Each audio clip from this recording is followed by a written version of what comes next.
اس behaviour کو، چونکہ آپ بھی ایک سیاستدان ہیں، آپ کو کئی سال ہو چکے ہیں، نوجوان تھے جب سے آپ سیاست کر رہے ہیں، آپ نے کئی اتار چڑھاؤ دیکھے ہوں گے پاکستان کی سیاست میں، تو اس بیہیویئر کو آپ کیسے دیکھتے ہیں؟ یہ کیسا بیہیویئر ہے؟ یار علی، اس پہ نا بات کرتے وقت میرے پاس نا الفاظ ختم ہو جاتے ہیں کہ یہ کیسے دعویٰ کر سکتے ہیں اپنے آپ کو یہ پاکستانی ہے، یہ کیسے دعویٰ کر سکتے ہیں کہ یہ محب وطن ہے، اور یہ کیسے دعویٰ کر سکتے ہیں کہ یہ چینج لانا چاہتے ہیں پاکستان میں۔ کیا یہ وہ چینج ہے؟ ہاں، یہ چینج تو لے کے آئے ہیں۔ ہماری افواج جو ہے ہمارے لیے صبح سے شام تک، جہاں پہلے اس سے پہلے جو آپ کو یاد ہے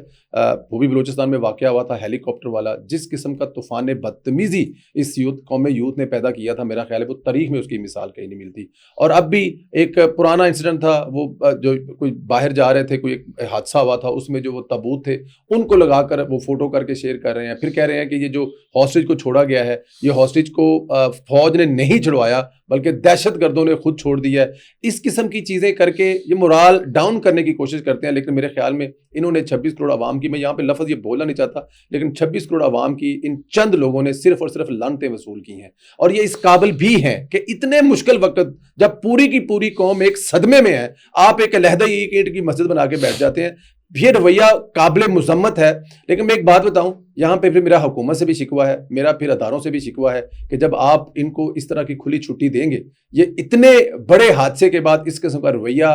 کریں گے، اور وہ جو کردار ادا کرنے والے ہیں وہ چاہے یہاں پر بیٹھے ہوں۔ دیکھیں 9/11 ہوا تھا کہ تو امریکہ کہاں سے اٹھا کے لوگوں کو لے گیا تھا، تو کیا آپ ان یہ جو سب کچھ کروا رہے ہیں باہر بیٹھے، کیا ان کو واپس نہیں لے کے آ سکتے؟ اور پھر جو اس ملک میں بیٹھے ہوئے نشان عبرت بنانا پڑے گا۔ اور جیسے کل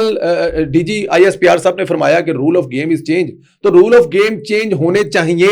یہ پوری قوم کی طرف سے میں مطالبہ کر رہا ہوں کہ دنیا کی ہر وہ سختی کی جائے۔ اور دیکھیں یہ جو تنظیمیں ہوتی ہیں نا انسانی حقوق والی، ان کے اپنے ملکوں میں یہ جو کرتے ہیں نا وہ آپ سوچ بھی نہیں سکتے۔ انہوں نے جو ماضی میں ظلم اور زیادتیاں انسانیت کے ساتھ کی ہیں وہ آپ ڈسکس نہیں کر سکتے۔ تو یہ ہمیں سبق نہ پڑھائیں، تو مہربانی کر کے یہاں پر ریاست پاکستان، بلکہ ریاست پاکستان لفظ استعمال کروں گا، ان کے خلاف سخت کارروائی کرنے کا وقت آ گیا ہے۔ اگر آپ نے نہیں کی تو اس کا نقصان آپ اٹھاتے ہیں اور مزید آگے اٹھائیں۔ ابھی رولز آف گیم میں تبدیلی کا آپ نے ذکر کیا، کارروائی کا ذکر کیا، حکومت آپ کی ہے، پنجاب میں حکومت آپ کی ہے، وفاق میں حکومت آپ کی ہے، اور جو ڈیالہ جیل ہے وہ پنجاب حکومت کے انڈر آتی ہے۔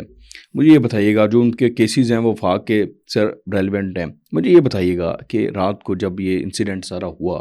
عمران خان صاحب کا جو ٹویٹ ہے وہ 11 یا 12 کے درمیان آ گیا۔ سوال یہ ہے کہ وہ اس ٹویٹ کا جو کنٹینٹ ہے وہ تو سب کو پتہ لگ رہا تھا کہ وہ وہی تھا جو کہ بھارتی انڈیا کا نیریٹو تھا، وہ ٹھیک ہے، وہ تو ایک اب ہمیں پتہ چل گیا۔ سوال یہ ہے کہ کیا آپ کی حکومت اس چیز کی اب تحقیقات کرائے گی کہ وہ ٹویٹ کا جو کنٹینٹ ہے وہ رات کو 11-12 بجے اڈیالہ سے باہر کیسے آیا؟ اگر عمران خان صاحب نے نہیں کیا تو پھر اس کے کانسیکوینسز کیا کہوں؟ میں بالکل آپ سے ایگری کرتا ہوں، یہی وہ رول آن گیم چینج ہے کہ اب اس لیول پہ جانا پڑے گا کہ یہ عمران خان صاحب جیل میں بیٹھ کے جو انٹرویو دے رہے ہیں، عمران خان جیل میں بیٹھ کر جو ٹویٹنگ کر رہے ہیں، عمران خان جیل میں بیٹھ کر پاکستان کی تباہی کا جو سامان اندر بیٹھ کے تیار کر رہے ہیں، اس کو کیسے روکا جائے، اور آخری لیول تک جانا چاہیے۔ اس کی بالکل انکوائری ہونی چاہیے کہ کیا یہ عمران خان نے جیل کے اندر سے ٹویٹ کروایا ہے، تو رات کو 11 بجے کون الفاظ یہ باہر لے کے آیا ہے جس نے آ کر دیے ہیں، اور اگر ایسا نہیں ہے، جو کہ میرے خیال میں نہیں ہے، تو پھر میرے خیال میں ایک تو اس میں پھر کوئی شک نہیں رہ گیا کہ جو ہم لوگ صبح شام دعویٰ کرتے ہیں کہ عمران خان کے ہینڈلر باہر سے بیٹھ کے یہ سب کچھ کر رہے ہیں، تو اس کا مطلب ہے کہ ٹویٹ بھی باہر سے بیٹھ کے ہو رہا ہے، یا تو پھر عمران خان 100% ان کے ساتھ آن بورڈ ہے کہ تم لوگ جو کہو گے وہ میں اس کو آن کروں گا۔ اب تک وہ آن کر رہا ہے، اس میں تو کوئی شک بھی نہیں ہے۔ تو اب اگر کھرے جہاں پہ جا رہے ہیں، میں نے بھی آپ یہی بتایا نا کہ 9/11 کے بعد اگر امریکہ دنیا جہان سے اپنے ان لوگوں کو اٹھا کے لے جا سکتا ہے جنہوں نے وہ سمجھتے تھے، کیا کہ نہیں کیا ایک علیحدہ سوال ہے، وہ سمجھتے تھے، تو یہاں پہ پاکستان کو بھی یہاں پہ آنا کرے گا اور ہوگا۔ یہ جو رول آف چینج ہے نا گیم کے، یہ یہی ہے کہ اب کسی قسم کی کوئی برداشت کا، جسے کہتے ہیں نا ایسا مادہ ختم ہو چکا ہے، حکومت بھی، ریاست بھی، ادارے بھی اب اگلی سطح پہ جا کے لڑیں گے، اور یہ عمران خان صاحب کو اس کا بہت سارے ٹویٹوں کے ساتھ ساتھ اس ٹویٹ کا بھی حساب دینا پڑے گا۔ بالکل ٹھیک ہے۔ اچھا آپ یہ بتائیے گا میاں، تھوڑا سا ٹاپک ہم چینج کرتے ہیں، میاں نواز شریف صاحب جو ہیں وہ اس وقت پنجاب میں ہیں، وہ ان کے بارے میں سوال یہ ہوتا ہے کہ وہ ایکٹیو کیوں نہیں ہیں، وہ منظر عام پر کیوں نہیں آتے، وہ ایک ایکٹیو پولیٹکس ہیں وہ کیوں نہیں کرتے؟ یار دیکھیں علی صاحب، اس کو لوگوں کو سمجھنا چاہیے کہ اس وقت آپ دیکھیں چینج آف کمانڈ ہوتی ہے نا، اب چینج آف کمانڈ جو ہے وہ چینج ہو چکی ہے۔ اس وقت جو ملک کو لیڈ کر رہے ہیں وہ کر رہے ہیں میاں محمد شہباز شریف صاحب۔ پنجاب میں جو لیڈ کر رہی ہیں وہ دختر پنجاب محترمہ مریم نواز صاحبہ کر رہی ہیں۔ تو ان دونوں کے پیچھے جو ان دونوں کو بیٹھوں کو چلا رہا ہے. دیکھیں نا, آپ اگر بزنس مین ہیں, اگر آپ انڈسٹریل ہیں, اگر آپ سیاستدان ہیں, ایک وقت آتا ہے, ایک وقت. راجہ ریاض صاحب پچھلے سیٹ اپ میں ایک تگڑے سیاستدان تھے, اس دفعہ انہوں نے خود نہیں الیکشن لڑا, اپنے بیٹے کو لڑایا ہے. تو اگر آپ نے یہ ذمہ داریاں شہباز شریف صاحب کو دے دی ہیں, اگر آپ نے شہباز صاحب کے ہاتھ میں ہینڈ کر دی ہے, تو پھر پیچھے بیٹھ کے آپ شہباز شریف صاحب کو بھی اور محترمہ مریم نواز, یہ دیکھیں یہ دستانوے منصوبے جو ہیں نا, یہ نواز شریف کا ذہن ہے. آپ ان منصوبوں کو کاپی کریں, پیسٹ کریں, آپ کو یہ 90 والے دہائی والے نظر آئیں گے, جب میاں صاحب 80 کی دہائی میں سی ایم ہوا کرتے تھے. تو یہ کہہ دینا کہ میاں محمد نواز صاحب خاموش ہیں, وہ ایکٹیو سیاست نہیں کر رہے, دیکھیں نا آپ کی ڈومین ہے, آپ یہاں پہ اینکر ہیں, اگر آپ کی جگہ پہ میں اینکر بن جاؤں تو یہ معاملہ کیسے چلے گا؟ شہباز صاحب اور نواز صاحب, میاں محترمہ مریم نواز صاحب کے پیچھے جو بھی آپ کو نظر آ رہا ہے, جو بھی ہو رہا ہے, آپ دیکھیں کہ ہر ہفتے جا کے اپنے بڑے بھائی سے ملتے ہیں. مریم نواز روز جا کے اپنے باپ کو اور اپنے لیڈر کو, میں تو بلکہ لیڈر کہتا ہوں, وہ جب ان سے ملتی ہیں ڈسکس کرتی تو اس وقت ان کے لیڈر ہوتے ہیں, اپنے لیڈر سے کرتے ہیں, اور وہ اگلے احکامات جاری کرتے ہیں, اگلی چیزیں کرتی ہیں. تو وہ اپنی اس وقت, میں تو ایک جو میں ایڈوانٹیج یہ دیتا ہوں قائد محترم میاں محمد نواز صاحب کو, بڑی مشکلیں جھیلی ہیں اس ملک کی خاطر, اس قوم کی خاطر, اپنی فیملی, اپنے بچوں سے دور, اپنی وائف جس وقت ان کی اس دنیا سے روانہ ہوئی, ان کی والدہ, یہ بہت ساری چیزیں ہیں. اگر وہ اپنی فیملی کے ساتھ, حالانکہ مجھے پتا ہے ایسا نہیں ہے, وہ پیچھے بیٹھ کے کام ہی کر رہے ہیں, کوئی اتنا زیادہ ٹائم اسپینڈ نہیں کر رہے, تو ایسا بالکل بھی نہیں ہے. میاں محمد نواز شریف صاحب کا ہی یہ دور ہے. آج اگر کچھ بہتری اس اکانومی میں آ رہی ہے, آج بہتری اگر پاکستان کے آگے بڑھنے میں ہو رہی ہے, پاکستان اڑان بھر رہا ہے, تو اس کے پیچھے ایک ہی ہاتھ ہے, اس کے پیچھے ایک ہی بندہ ہے, اور وہ میاں محمد نواز شریف ہے. آخری سوال ہے میرا آپ سے, مریم نواز صاحبہ کی حکومت کو 1 سال ہو گیا, اور ان کے حوالے سے کچھ اشارات کی مہم بھی چلی, ان پہ کوئی الزامات لگائے جاتے ہیں دوسری جماعتوں کی طرف سے کہ وہ خواتین کی بھی مطلب لیڈ کر رہی ہیں, خواتین کی منوپلی ہے, اور وہ پھر کچھ خواتین کا نام بھی لیا جاتا ہے, مریم اورنگزیب وغیرہ کا. تو یہ کیا, یہ اس پہ آپ اس کو کیسے ڈیفینڈ کریں گے؟ جڑے گلاں کرتے ہیں ایک گھر اپنی بڈھی کو ڈرتے ہیں, جی باہر بہ کے بڑھیاں تے گلاں کرتے ہیں. میری بات سنیں, دیکھیں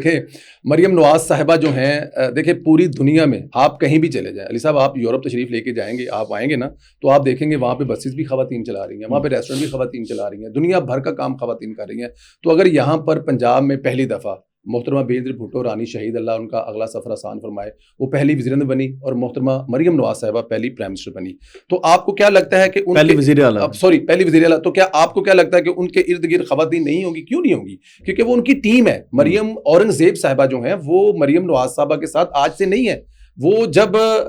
جدہ میں بھی ہوتے تھے تب بھی ان کے ساتھ ہوتی تھی, جب بھی ان کے ساتھ, اس دور سے ان کے ساتھ لینا. پھر بڑا اچھا جب پرائم منسٹر ہاؤس میں مریم صاحبہ نے پہلا پرائم منسٹر یوتھ پروگرام کو لیڈ کیا, تو وہ اس وقت بھی ساتھ تھی. اور مریم ہر آپ کسی کوئی بھی دور اٹھا کے دیکھ لیں, ذوالفقار علی بھٹو کو اٹھا کے دیکھ لیں, آپ نواز شریف کو دیکھ لیں, تو آپ کو ان کے ساتھ ایسے لوگوں کی تعداد نظر آئے گی, اور وہ مریم نواز صاحبہ کے ساتھ ہے. اور آپ یہ کیسے کہہ رہے ہیں کہ جیسے خواتین, کیا رانا سکندر صاحب جو ہیں وہ کردار ادا نہیں کر رہے اس وقت پنجاب کی حکومت میں؟ ملک سہیب بھٹ نہیں کر رہے, فیصل کھوکھر نہیں کر رہا, اس کے علاوہ بہت سارے دوسرے ملک, ہمارے جو دوست ہیں ذیشان ملک صاحب ہیں, اس کے علاوہ یہ جو راشن رسول اللہ صاحب, کتنے بڑے بڑے مطلب کہ ینگ لوگ ہیں جن کو وہ آگے لے کے چلی ہیں. تو یہ صرف خواتین ہرگز نہیں ہے. ہاں, جو لوگوں کو مسئلے مسائل ہیں, جو لوگ سمجھتے ہیں کہ مریم اورنگزیب کے بارے, تو میرے خیال میں اس کا ایک پہلو دوسرا بھی ہے. ایک تو وہ جو ان پہ الزام لگتے ہیں, اس کا ایک دوسرا پہلو یہ ہے کہ یہ جو سارا کچھ ہو رہا ہے صبح سے لے کے شام تک, مریم نواز اور مریم اورنگزیب صاحب اکٹھی ہیں, تو یہ جو کامیابیاں ہیں, تو اس میں وہاں پر بھی تو مریم اورنگزیب کا حصہ ہوگا نا. ہم اس کو تو اگنور نہیں کر سکتے. اب الزام جو مرضی لگاتے, تو یہ الزام لگانے والے لگاتے ہیں کہ خواتین ہے, ہولڈ ہے, بالکل ٹھیک ہے, جس میں وہ کمفرٹیبل ہے, جو ان کی ٹیم ہے, اسی ٹیم کے ساتھ چل رہی ہے. اب مجھے ایک بات بتائیں, شہباز شریف صاحب جب پنجاب سے مرکز میں آئے ہیں, تو اپنی پوری پنجاب کی ٹیم مرکز میں لے کے نہیں آئے, کیا ان کے ساتھ وہ کام نہیں کر رہے؟ وہ اپنی ٹیم کے ساتھ کمفرٹیبل ہے, اور تاریخ کے بہترین دور سے پنجاب گزر رہا ہے. اگلے 5 سال بعد جو پنجاب میں چینج اور تبدیلی آنے والی ہے, وہ بڑی حیران کن پریشان ہے. ایسے منصوبے, ایسی چیزیں ہیں جس کے بارے میں آپ نے سنا اور پڑھا ہوگا, لیکن پریکٹیکلی دیکھا نہیں ہوگا. اب بھی میں آپ کو ایک بات بتاؤں, کسی ایک جگہ پہ ہم بیٹھے ہوئے تھے, باہر بیٹھنے کا, جب میں, ہاں اتنے بڑے وہ عمران خان کے فین ہیں, ہالینڈ کی بات ہے, مسجد میں انہوں نے کہا یار گل سنو, بیٹھے تھے ایتھے ہوئے ہیں, انہاں سنیلا سارا چڑھائی کر دینی ہے, لیکن لاہور ویکھ کے آئے ہیں, خدا دی قسم چس آ گئی ہے. کراچی گئے ہیں, نک تے ہاتھ رکھ کے لگے پھرے ہیں.